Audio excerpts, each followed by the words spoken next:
All right, this video is going to go over pages 21 through 23 in your work packet. So it says calculate the kinetic energy of each of the following. So we have an 800 kilogram automobile moving at 15 meters per second. Okay, so we're going to start off pretty simple. We have a mass, we have a velocity. So KE equals 1/2 our mass, which is 800. And our velocity is 15, and that is squared. And this comes out to be 900,000 joules. I'm sorry, not 900,000. Oops, my bad. That would be 90,000 joules. Add an extra zero there. Okay, B, a 2 kilogram rifle bullet. Okay, that's a very heavy bullet, so we're gonna go ahead and think that's more like military cannon style. Okay, moving at 500 meters per second. Okay, so we have a mass, we have velocity. So KE equals 1/2 our mass, which is 2.0. Our velocity is 500, and that is squared. And that's going to give us 250,000 joules. So there are actually bullets and stuff that are that heavy. Okay, think of like naval vessels and stuff that fire things like that. So I would not want to be in the receiving end of that energy. So a 5.50 kilogram ball accelerated from rest by a force of 8 newtons for 3 meters. Okay, so I have a mass, I have VI, I have a force, I have a distance. Okay, so all I'm looking for is kinetic energy. Okay, so I'm not looking for velocity and stuff. A lot of people are making this one harder than it is. Okay, so remember we talked about when force times distance equals 1/2 mv final squared minus 1/2 mv initial squared. Okay, so I have a force, 8. I have a distance, which is 3. Okay, equals my final kinetic energy minus my initial. If you start from rest, this whole thing is 0. Your initial whole thing is 0. So that means this whole chunk right here is your kinetic energy that you're looking for. Now, could I take it further and say what it would be my final velocity? Or, yeah, because you have mass, so you could solve for that. In this case, all I'm wanting is what is the kinetic energy at that point. So that's the same thing as saying 8 times 3 equals your final kinetic energy. So your final kinetic energy would be just 24 joules. D, a stone of mass 0.25 kilograms. There's your mass being rolled around in a circle with a radius of 2.0 meters.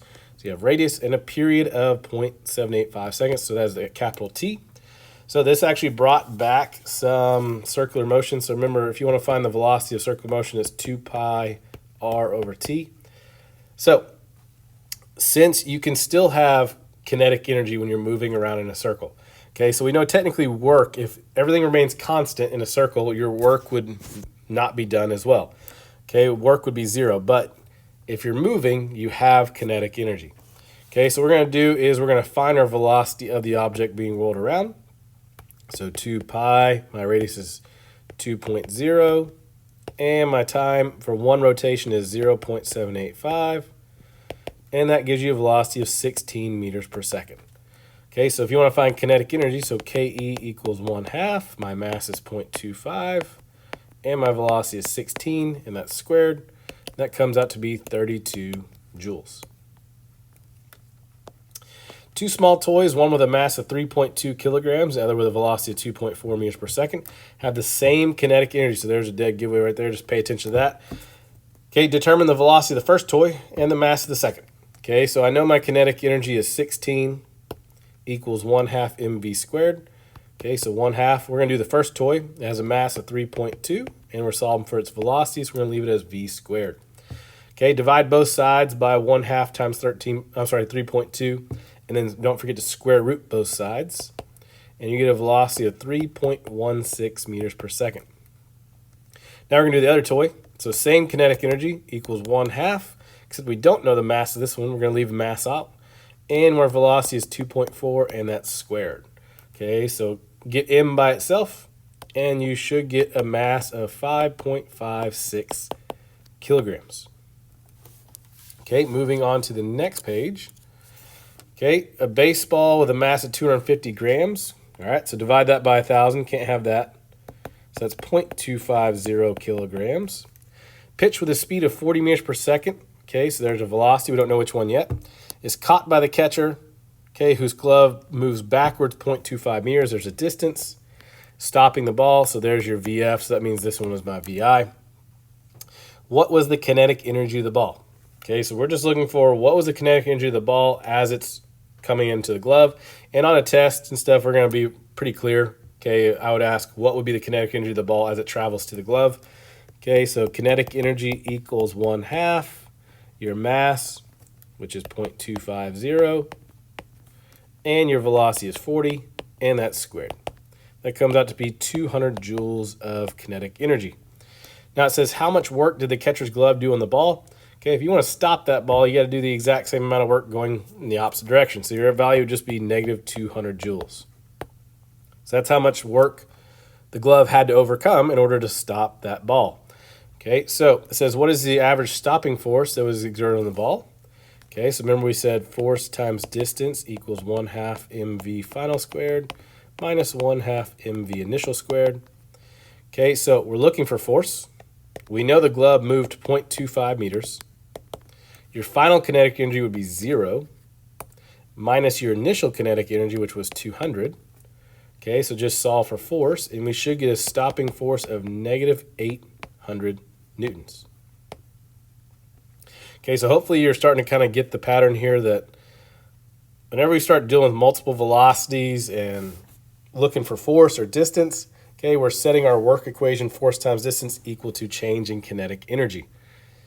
Okay, number 4, a force of 4 newtons applied at an angle of 45 degrees with the horizontal accelerates 2 kilogram disc initially at rest. Okay, so I have force, I have an angle. Okay, I have a mass initially at rest, so there's your VI. For a distance of 0.5 meters, there's your distance. What was the work done on the disc? Okay, so I'm pushing something at an angle. Okay, object's going this way. Okay, our angle is 45 degrees, and I have a force of 4 newtons. Okay, so we got to figure out how much work was done. So remember, work equals force times cosine of your angle times your distance. Okay, so your force would be 4 times cosine of 45. Make sure you're in degree mode. And then your distance would be 0.50. So multiply that all out, you get 1.41 joules, and that's how much work was done. Okay, what is the velocity of the disc after it traveled 0.50 meters? Okay, so we already know how much work was done. So remember, work equals kinetic energy. Or you could say change in kinetic energy, which is fine. Okay, so work equals 1/2 mv final squared minus 1/2 mv initial squared. Okay, good news about this one is since you started from rest, this whole thing goes to 0. Okay, so basically we're just saying work equals kinetic energy. So 1.41 equals 1/2. Your mass is 2.0. And you're looking for your final velocity, that's VF squared. Okay, divide both sides by 1. I'm not going to do anything there. So square root both sides, and you get a final velocity of 1.2 meters per second. Okay, moving on to the next page. Let's see. I think on mine it showed a little different. Okay, so a 3 kilogram mass moving. So we have mass moving at 5 meters per second. There's V. We don't know yet. We'll just leave it as V. Is acted upon by a force of 4 newtons opposite to the direction. So force would be negative 4 newtons. If the object is slowed to a speed of 2 meters per second, so there's your VF, which means this is VI. What is the change in kinetic energy? Okay, so work equals, or change in kinetic energy, I can reword that. So change in kinetic energy equals 1/2 mv final squared. So 1/2 my mass, which is 3.0, times your v final, which is 2.0, and that's squared, minus your initial kinetic energy. So 1/2 mass is still 3.0, and my initial velocity was 5.0, and that is squared. And you're going to get a change in kinetic energy of negative 31.5 joules. Okay, so we're just looking for change in kinetic energy there. Okay, you can have negative joules because that means it's slowing it down, so you're going to have negative work being done. So the distance moved while the force acts. Okay, so remember, force times distance equals change in kinetic energy. Well, we already did the long part up there in part A. So my stopping force would be negative 4. Distance we don't know. And our change in kinetic energy was negative 31.5 joules. Okay, so solve for distance, and we get 7.9 meters. 6, a 2.0 kilogram stone whirls around, so there's our mass on the end of a 0.50 meter string. Okay, so there's our radius with a frequency of 2.0 revolutions. Okay, so now on the test, we're not going to try to really bring back a whole lot of circular motion. We might do the V equals 2 pi r over t, which we're about to do, but I'm not going to really take it very much further, like in B, which you'll see in just a second. So remember, t equals 1 over f. Okay, because remember, we need velocity. Velocity equals 2 pi r over t. So 1 divided by 2, that gives us a period of 0.5 seconds. So there's your time. So we're going to plug in to find our velocity. So 2 pi r, so 2 pi, your radius is 0.5, and your time is 0.5 as well. Okay, so I'll solve for that, and you get a velocity of 6.28 meters per second. Okay, so there's your velocity. Now we want to know kinetic energy. So Ke equals 1/2. Our mass is 2. And our velocity is 6.28, and that is squared. So you're going to get kinetic energy of 39.4 joules. So there's your answer for A. So again, B, we're going to do this one, but we're going to really worry about this too much on the test. This is from a prior unit. Okay, so remember, if you want to find centripetal force, Fc equals m times AC. Well, I've got mass. I don't have acceleration, though, but we can find it. AC equals v squared over r. Okay, so we're going to take our velocity, which is 6.28. That's squared over our radius, which is 0.5. And we get acceleration of 78.88 meters per second squared. So there's our acceleration. So we just got to plug in. Fc equals our mass, which is 2.0 times 78.88. And you get a value of 157.76 newtons. Okay, that's kind of just a recap on circular motion, but again, I'm not going to really worry about that part. I mostly care is, can you solve for velocity up here and then plug that into kinetic energy right here. How much work was done by centripetal force in 1 revolution? Okay, so remember, when you are spinning something around, so this is your circle.